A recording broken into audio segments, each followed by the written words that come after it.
We're in a deep hole because we're so heavily biased in favor of Israel, and the whole world knows it, and they're astounded by it. They can't comprehend why America, with its great cherished traditions, would close its eyes to the dreadful punishment that we have enabled Israel to inflict on virtually defenseless people. I spoke with the head military lawyer for the IDF, Joel Zinger, and I said, you know, I spent 2 weeks here, and it's clear you people are inflicting Nuremberg crimes on the Palestinians. Exactly what the Nazis did to the Jews. What's your explanation? He said, military necessity. Notice, he didn't disagree with me. I said, that argument was rejected at Nuremberg when the lawyers for the Nazis made it. So then he said, well, we have public relations people in the United States, and they handle these matters for us. Anybody who's lived any amount of time in the Middle East begins to see the other side of it, I think. I was arrested 9 times, so I have been repeatedly arrested and harassed. The first time I was arrested, I was 15 years old. The norm was physical torture. I mean, you get physically tortured until you faint, and then they will splash water in your face and start again. And that Israel calls moderate physical pressure. To me, it didn't look as moderate. They don't know that that's what they're supporting, and I think that's the problem. Israel and the lobby, or Israel through the lobby, are really running our policies. In fact, it's worse now than it's ever been before. We have a White House that's totally dominated by Israelis. It's sad that the Americans, who are so concentrated on helping Israel, they don't give a hoot, so far as I'm concerned, about whether it hurts the United States or not. They're undermining American security. Bad things are going to happen to the Americans, and that, above all, is what I wish to avoid seeing.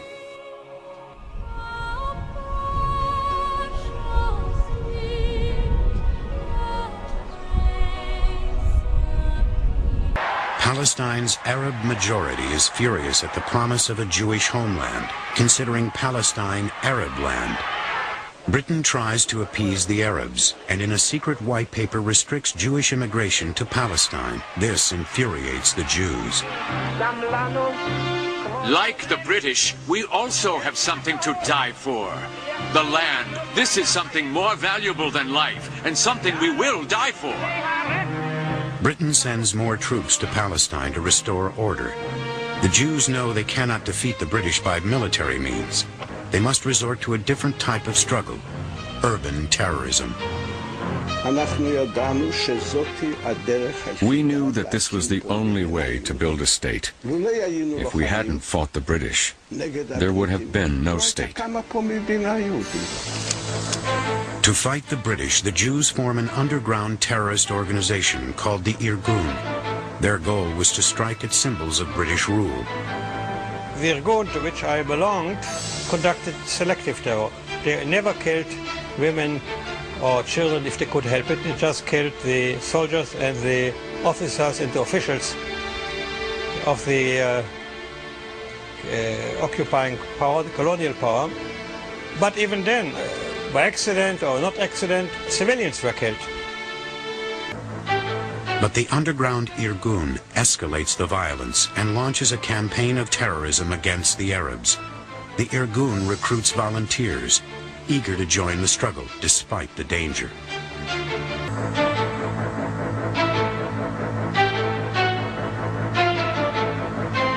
The key to an effective terrorist campaign is publicity. The Irgun realizes this and makes sure its actions receive widespread exposure. Leaflets publicize the Jewish cause, and warnings before blowing up buildings spread fear, another important element of terrorism.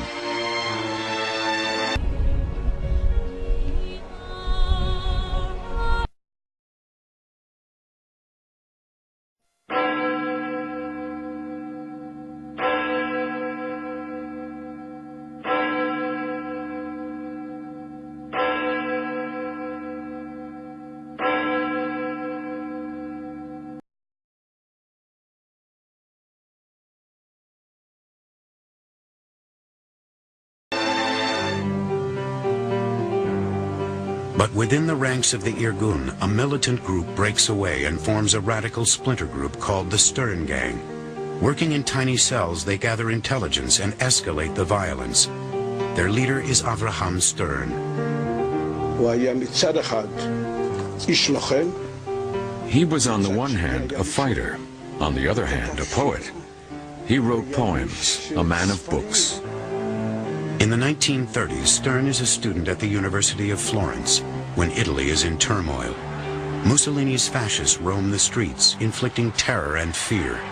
Their tactics and organizational skills impress Stern. He believes in violence to achieve political goals and writes poems glorifying martyrdom. Stern had become convinced that in order to succeed, a national movement must produce its own martyrs. The British would not live unless forced to do so by a very determined movement which would be ready to form and to produce martyrs. Since Stern was a great idealist, he saw himself as the archetype of martyrs.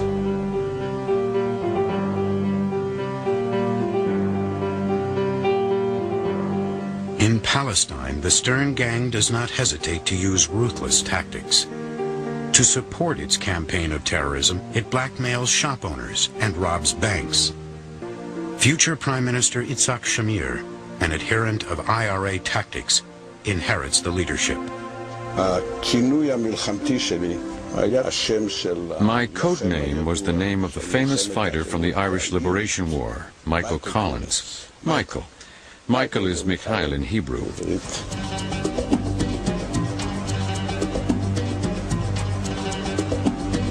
In 1944, the terrorism spreads to Cairo.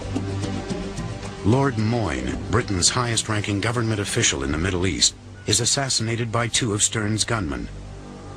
Their murderous act draws the world's attention to Palestine. Our war was not a war of hatred. It was a war of dedication, of love to Israel's people and land. Lots of people were against Stern. So what? They were afraid it would disturb them, that the British would make problems for them.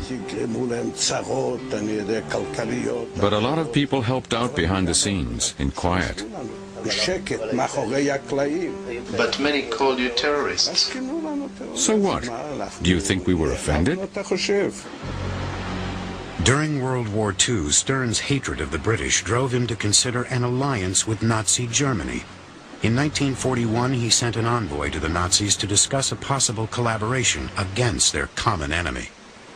The Germans turned down his request.